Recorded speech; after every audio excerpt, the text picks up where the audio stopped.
Hello welcome to teachers world. Teachers വേൾഡിലേക്ക് എല്ലാവർക്കും സ്വാഗതം. ഓക്കെ, ഇന്ന് ഞാനിവിടെ എടുക്കാൻ പോകുന്നത് BA ഇംഗ്ലീഷിലെ 4th സെമ്മിലെ അപ്രിഷിയേറ്റിംഗ് ഫിക്ഷൻ എന്ന് പറയുന്ന പേപ്പറാണ്. Here you have 4 modules. ഇവിടെ നിങ്ങൾക്ക് 4 മൊഡ്യൂൾസ് ആണ് ഉള്ളത്. അത് നമുക്കൊന്ന് ജസ്റ്റ് പരിചയപ്പെടാം. ഓക്കെ, അപ്പോൾ ഇതിൽ വരുന്ന ഫസ്റ്റ് മൊഡ്യൂൾ എന്ന് പറയുന്നത് അണ്ടർസ്റ്റാൻഡിങ് ഫിക്ഷനാണ്. അതിൽ വരുന്നതാണ് what is fiction, plot, characters, atmosphere, point of view, narrative techniques, difference between long fiction and short fiction, and types of fiction. ഇത്രയും കാര്യങ്ങളാണ് ഈ ഒരു ഫസ്റ്റ് മൊഡ്യൂളിൽ വരുന്നത്. Then the second module is short fiction. Second മൊഡ്യൂളിൽ വരുന്നത് short fiction ആണ്. അതിൽ വരുന്നതാണ് O Henry's the cactus, Maxim Gorky's her lover, James Joyce Eveline, Ray Bradbury's a sound of thunder, Sally Morgan's the letter, Arun Joshi's the homecoming and Ken Liu's the paper menagerie. അപ്പോൾ ഇതിൽ നിങ്ങൾക്ക് പഠിക്കാനുള്ളത് 7 ഫിക്ഷനാണ് ഈ ഒരു second മൊഡ്യൂളിൽ വരുന്നത്. Then the third module is long fiction. ഇവിടെ third module ആയിട്ടുള്ളത് ലോങ് ഫിക്ഷനാണ്. അതിൽ വരുന്നതാണ് George Orwell's animal farm. Animal farm ആണ് ഇവിടെ നിങ്ങൾക്ക് പഠിക്കാനുള്ളത്. ആകെ ഒരു ഫിക്ഷൻ മാത്രമേ ഈ ഒരു മൊഡ്യൂളിൽ വരുന്നുള്ളൂ. Okay, and the last or fourth module is film. ഇവിടെ നിങ്ങൾക്ക് ലാസ്റ്റ് അല്ലെങ്കിൽ ഫോർത്ത് മൊഡ്യൂൾ ആയിട്ട് വരുന്നത് ഫിലിമാണ്. ഇറ്റ്സ് നെയിം ഈസ് മൊബി ഡിക്ക്. ആ ഫിലിമിൻ്റെ പേര് മൊബി ഡിക്ക് എന്നാണ്. And it was directed by John Huston. ഇത് ഡയറക്റ്റ് ചെയ്തിരിക്കുന്നത് ജോൺ ഹസ്റ്റൺ ആണ്. ഓക്കെ, അപ്പോൾ ഈ 4 മൊഡ്യൂളാണ് നിങ്ങൾക്ക് പഠിക്കാനുള്ളത്. അപ്പോൾ നമുക്ക് എത്രയും പെട്ടെന്ന് തന്നെ നമ്മുടെ ഫസ്റ്റ് മൊഡ്യൂളിലേക്ക് പോവാം. What is fiction? Fiction is literature in the form of prose, especially novels, that describes imaginary events and people. In the famous book, The Anatomy of the Novel, Marjorie Bolton, a British author, says, most people know the difference between a lie and a fiction. A lie is meant to deceive, a fiction is meant to entertain. Fiction is any story about invented characters and events. Works of fiction are the products of imagination. Fiction includes different kinds of writing: stories, fables, fairy tales, myths, legends, epics, narrative poetry, plays, other theatrical performances, films, many television programs, radio drama, etc. In a narrower sense, fiction includes the novel, short story and the novella. Okay, അപ്പോൾ എന്താണ് fiction എന്നുള്ളതാണ്. ഇവിടെ fiction എന്ന് പറയുമ്പോൾ നമുക്ക് തന്നെ അറിയാം, നമ്മളെപ്പോഴും പറയുന്നത് തന്നെയാണ്, കെട്ടുകഥ എന്നൊക്കെ നമുക്ക് അറിയുന്ന ഒരു വേർഡ് തന്നെയാണ് അല്ലേ. അതായത് ഇല്ലാത്ത കാര്യങ്ങളെക്കുറിച്ച് നമ്മൾ ഉണ്ടാക്കി എഴുതുന്നതിനാണ് ഫിക്ഷൻ എന്ന് പറയുന്നത്. അതായത് ഭാവനയിലുള്ള സംഭവങ്ങളെയും അതുപോലെ തന്നെ ആൾക്കാരെയൊക്കെ വിവരിക്കുന്ന ആ ഒരു സാഹിത്യത്തിലെ ഗദ്യരചനകളാണ് ആക്ച്വലി ഫിക്ഷൻ എന്ന് പറയുന്നത്. കൂടുതലായിട്ടും നോവലുകളാണ് ഇക്കൂട്ടത്തിൽ പെടുന്നത്. നമുക്കറിയാം, മാർജറി ബോൾട്ടൺ എന്ന ബ്രിട്ടീഷ് എഴുത്തുകാരി തൻ്റെ വളരെ പ്രശസ്തമായിട്ടുള്ള the anatomy of the novel എന്ന പുസ്തകത്തിൽ ഇങ്ങനെ എഴുതിയിട്ടുണ്ട്.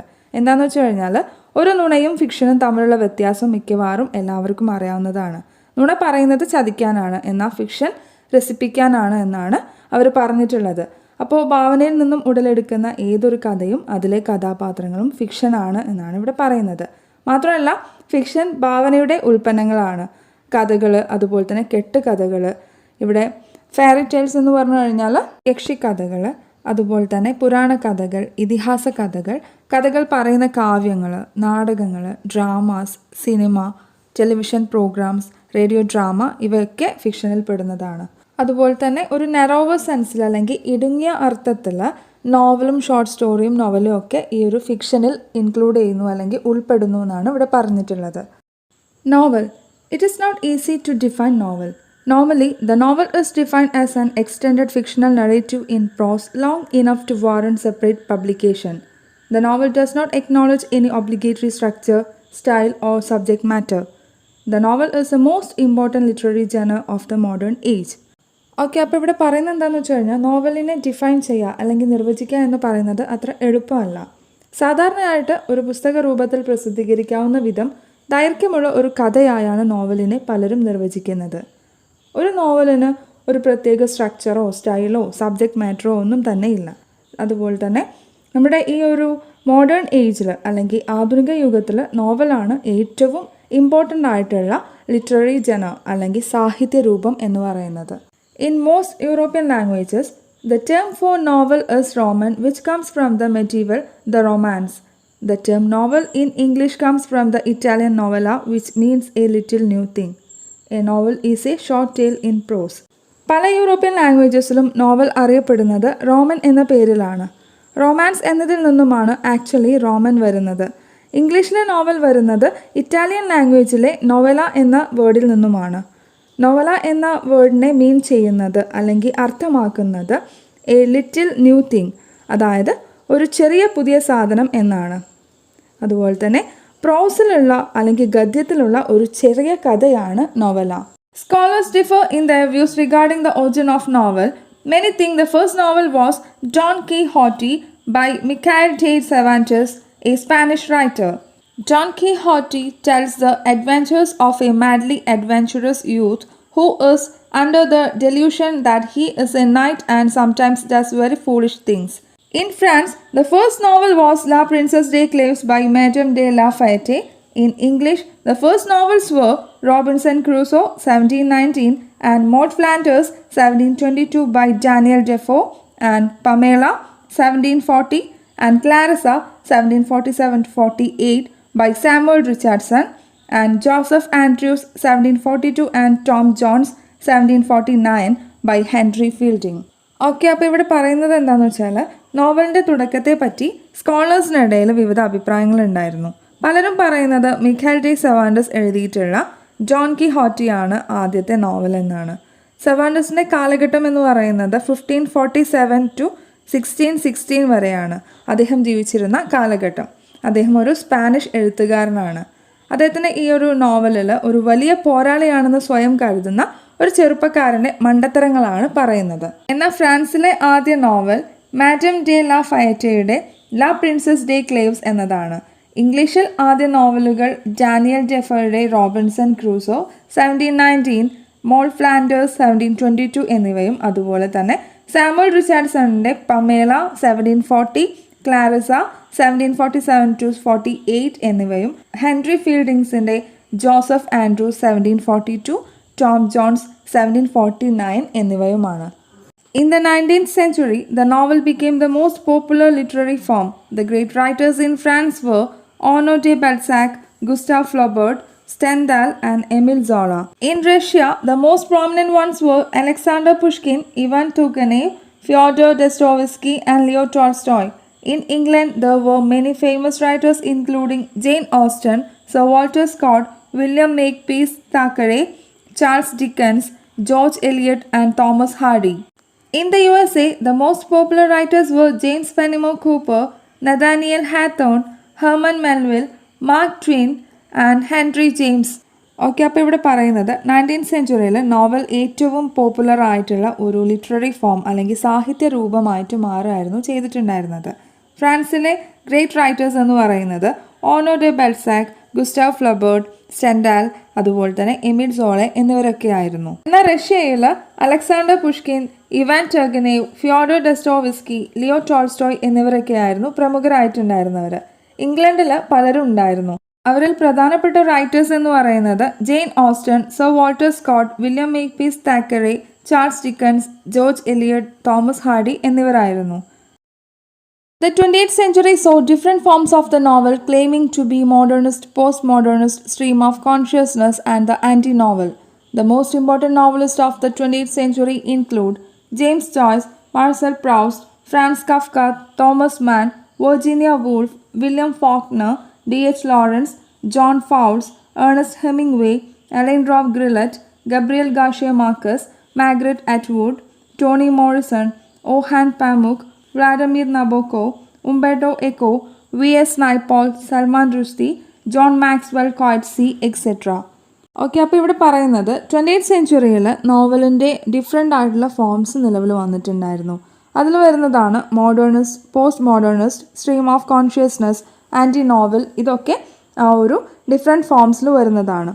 അതുപോലെ തന്നെ 20th സെഞ്ച്വറിയിലെ ഏറ്റവും ഇമ്പോർട്ടൻ്റ് ആയിട്ടുള്ള നോവലിസ്റ്റുകളായിരുന്നു നമ്മുടെ James Joyce, Marcel Proust, Franz Kafka, Thomas Mann, Virginia Woolf, William Faulkner, D.H. Lawrence, John Fowles, Ernest Hemingway, Alain Robbe Grillet, Gabriel Garcia Marquez, Margaret Atwood, Toni Morrison, Orhan Pamuk, Vladimir Nabokov, Umberto Eco, V.S. Naipaul, Salman Rushdie, John Maxwell Coetzee ഇവരൊക്കെ നമ്മുടെ ഈ ഒരു കാലഘട്ടത്തിലെ important ആയിട്ടുള്ള നോവലിസ്റ്റുകളായിരുന്നു. Next one, short story. A short story is a fictional narrative. Although it has no specified length, it is too short to be published as book on its own. A short story focuses on a single incident. It has a limited number of characters. A short story is different from an anecdote because a short story is written with a definite plot structure, detailed characterization, and has a point of view, and it is well crafted. The short story had its predecessors in the Bible. There is the story of Jonah and Ruth in the Old Testament and the parables of the Good Samaritan and the prodigal son in the New Testament. It was also inspired by folk tales and the fable and anonymous medieval works like the Arabian Nights, Giovanni Boccaccio's Decameron, and Geoffrey Chaucer's The Canterbury Tales. Okay, അപ്പോൾ ഇവിടെ പറയുന്നത് short story എന്ന് പറയുന്നത് ഒരു fictional നറേറ്റീവാണ്. അതുപോലെ തന്നെ ഇവിടെ അതിൻ്റെ ലെങ്ത്ത് സ്പെസിഫൈ ചെയ്യുന്നില്ലെങ്കിലും അത് നമ്മൾ സ്വന്തമായിട്ട് ബുക്ക് പബ്ലിഷ് ചെയ്യുന്ന സമയത്ത് അത് വളരെ ചെറുതായിരിക്കും. അതുപോലെ തന്നെ ഒരു ഇൻസിഡൻറ്റിനെ മാത്രം ഫോക്കസ് ചെയ്തിട്ടാണ് ആക്ച്വലി ഈ ഒരു ഷോർട്ട് സ്റ്റോറി എഴുതുന്നത്. അതിൽ ക്യാരക്ടേഴ്സ് വളരെ കുറവായിരിക്കും. ഒരു ഷോർട്ട് സ്റ്റോറിക്ക് കൃത്യമായിട്ടുള്ള ഒരു പ്ലോട്ടും ക്യാരക്ടേഴ്സും പോയിന്റ് ഓഫ് വ്യൂ ഒക്കെ ഉണ്ടായിരിക്കുന്നതാണ്. അത് നന്നായിട്ട് പ്രസൻറ്റ് ചെയ്യാനും സാധിക്കുന്നതാണ്. അതുപോലെ തന്നെ ഷോർട്ട് സ്റ്റോറിയുടെ പ്രെഡിസസേഴ്സ് അല്ലെങ്കിൽ പൂർവികരെ ബൈബിളിൽ കാണാൻ സാധിക്കുമെന്നാണ് ഇവിടെ പറഞ്ഞിട്ടുള്ളത്.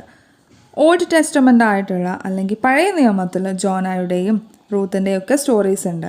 അതുപോലെ തന്നെ ന്യൂ ടെസ്റ്റമെൻറ്റിൽ അല്ലെങ്കിൽ പുതിയ നിയമത്തിൽ കാണാൻ സാധിക്കുന്നത് ഗുഡ് സമാരിറ്റൻ്റെയും അതുപോലെ തന്നെ പ്രോഡിഗൽ സണ്ണിൻ്റെയും ഒക്കെ സ്റ്റോറീസ് ആയിരിക്കും എന്നാണ് ഇവിടെ പറഞ്ഞിട്ടുള്ളത്. ഷോർട്ട് സ്റ്റോറിക്ക് ഫോക്ക് ടെയിൽസ്, ഫേബിൾ പോലുള്ള അതുപോലെ തന്നെ ദ അറേബ്യൻ നൈറ്റ്സ്, ജോവനി ബൊക്കേഷ്യയുടെ ഡെക്കാമെറോൺ, ജോഫ്രി ചോസറിൻ്റെ ദ കാറ്റർബറി ടെയിൽസ് പോലുള്ള മെഡീവൽ വർക്ക്സും ഇൻസ്പയർഡ് ആയിട്ടുണ്ടായിരുന്നു. The short story became popular in the early 19th century because of the various magazines that were published. The major writers of short stories are Edgar Allan Poe, Anton Chekhov, Henry James, Nathaniel Hawthorne, Guy de Maupassant, T.T.A. Hoffmann, Isaac Babel, Flannery O'Connor, Frank O'Connor, O. Henry, Catherine Mansfield, Franz Kafka, Ernest Hemingway, F. Scott Fitzgerald, George Louis Borges, Ray Bradbury, Raymond Carver and Alice Munro. Okay, അപ്പോൾ ഇവിടെ പറയുന്നത് early 19th സെഞ്ച്വറിയിൽ short story വളരെ popular ആയിരുന്നു. കാരണം എന്താണെന്ന് വെച്ച് കഴിഞ്ഞാൽ വാരിയസ് മാഗസിൻസിൽ അതെല്ലാം പബ്ലിഷ് ചെയ്ത് വന്നിട്ടുണ്ടായിരുന്നു. അതുകൊണ്ട് തന്നെ പല മാഗസിൻസും ഈ ഒരു ഷോർട്ട് സ്റ്റോറിയെ പ്രോത്സാഹിപ്പിച്ചിട്ടുണ്ടായിരുന്നു. ഷോർട്ട് സ്റ്റോറീസിൻ്റെ മേജർ റൈറ്റേഴ്സ് എന്ന് പറയുന്നത് Edgar Allan Poe, Anton Chekhov, Henry James, Nathaniel Hawthorne, Guy de Maupassant, T.T.A. Hoffmann, Isaac Babel, Flannery O'Connor, Frank O'Connor, O. Henry, Catherine Mansfield, Franz Kafka, Ernest Hemingway, F. Scott Fitzgerald, George Louis Borges, Ray Bradbury, Raymond Carver and Alice Munro എന്നിവരൊക്കെ ആയിരുന്നു ഇതിലെ major writers ആയിട്ടുണ്ടായിരുന്നത്. Next one, novella. Novella is a fictional narrative that is between a short story and a novel. Some well known novellas are Billy Budd, Herman Melville, The Awakening, Kate Chopin, Heart of Darkness, Joseph Conrad, The Dead, James Joyce, Death in Venice, Thomas Mann, The Metamorphosis, Franz Kafka, Passing, Nella Larsen, and Seize the Day, Saul Bellow. Okay, അപ്പോൾ ഇവിടെ പറയുന്നത് നോവല എന്ന് പറയുന്നത് ഒരു short സ്റ്റോറിക്കും അതുപോലെ തന്നെ നോവലിനും ഇടയ്ക്കുള്ള ഒരു സ്റ്റോറിയാണ് എന്നാണ്. ആക്ച്വലി നമ്മുടെ ഈ ഒരു നോവലയുടെ പ്രത്യേകത എന്ന് പറഞ്ഞു കഴിഞ്ഞാൽ അത് നോവലിൻ്റെ അത്ര തന്നെ ലെങ്തി ആയിരിക്കില്ല, എങ്കിലും നമ്മുടെ ഷോർട്ട് സ്റ്റോറിയേക്കാളും കുറച്ച് കൂടുതലായിരിക്കും. അപ്പോൾ അതിനെയാണ് നമ്മളിവിടെ നോവല എന്നതുകൊണ്ട് ഉദ്ദേശിക്കുന്നത്. അതുപോലെ തന്നെ അറിയപ്പെടുന്ന ചില നോവലാസാണ് നമുക്കിവിടെ തന്നിട്ടുള്ളത്. ഹെർമൻ മെൽവിലിൻ്റെ ബിലി ബഡ്, അതുപോലെ തന്നെ കേറ്റ് ചോപ്പറിൻ്റെ ദ അവേക്കനിങ്, ജോസഫ് കോൺറാഡിൻ്റെ ഹാർട്ട് ഓഫ് ഡാർക്ക്നെസ്, ജെയിംസ് ജോയ്സിൻ്റെ ദ ഡെഡ്, തോമസ് മൻ്റെ ഡെത്ത് ഇൻ വെനസ്, ഫ്രാൻസ് കഫ്കയുടെ ദ മെറ്റാമോർഫോസിസ്, നെല്ല ലാർസൻ്റെ പാസിംഗ്, അതുപോലെ തന്നെ സോൾ ബെലോയുടെ സീസ് ദ ഡേ. ഇത്രയുമാണ് നമുക്കിവിടെ ഒരു വെൽ നോൺ നോവലാസ് ആയിട്ട് തന്നിട്ടുള്ളത്. Before the 20th century, novella had a different meaning. It then referred to Italian and French tales just 2 pages long. Boccaccio's Decameron is the best example. Like the short story and novel, novellas also have a good plot, characters, setting and point of view. 20th സെഞ്ച്വറിക്ക് മുൻപ് നോവലയ്ക്ക് മറ്റൊരു different ആയിട്ടുള്ള meaning ആയിരുന്നു ഉണ്ടായിരുന്നത്. 2 page മാത്രം നീളമുള്ള Italian French stories ആണ് actually നോവല എന്ന പേരിൽ അറിയപ്പെട്ടിട്ടുണ്ടായിരുന്നത്. ബൊക്കാച്ചിയോയുടെ ഡെക്കാമറോൺ ആണ് ഇവിടെ ഏറ്റവും നല്ലൊരു എക്സാമ്പിളായിട്ട് വരുന്നത്. ഷോർട്ട് സ്റ്റോറിയും നോവലും പോലെ നോവലിലേക്കും നല്ല പ്ലോട്ടും ക്യാരക്ടേഴ്സും സെറ്റിങ്സും അതുപോലെ തന്നെ പോയിൻ്റ് ഓഫ് വ്യൂവും ഒക്കെ വേണം. ഓക്കെ, അപ്പോൾ ഞാൻ ഇന്നിവിടെ വൈൻഡപ്പ് ചെയ്യാണ്. ഇതിൻ്റെ ബാക്കിയുള്ളത് എത്രയും പെട്ടെന്ന് തന്നെ ഞാൻ അടുത്ത പാർട്ടുകളായിട്ട് അപ്ലോഡ് ചെയ്യുന്നതാണ്. അതിൻ്റെ ലിങ്ക് ഞാൻ താഴെ ഡിസ്ക്രിപ്ഷൻ ബോക്സിൽ ഇടുന്നതാണ്. So let me wind up here and thank you for watching. പിന്നെ എനിക്ക് നിങ്ങളോട് പറയാനുള്ളത്, നിങ്ങൾക്ക് ഞാൻ ഇന്ന് എടുത്ത ക്ലാസ് മനസ്സിലായിട്ടുണ്ടെങ്കിൽ നിങ്ങൾ ദയവ് ചെയ്ത് ലൈക്ക് ചെയ്യുക, ഷെയർ ചെയ്യുക, കമൻറ്റ് ചെയ്യുക. അതുപോലെ തന്നെ നിങ്ങളൊന്ന് സബ്സ്ക്രൈബ് ചെയ്യാനും മറക്കരുത്. സോ ഞാനിവിടെ വൈൻഡപ്പ് ചെയ്യാണ്. അടുത്ത ക്ലാസ്സിൽ വരുന്നത് വരെ എല്ലാവർക്കും നല്ലൊരു ദിവസം ആശംസിക്കുന്നു. ബൈ.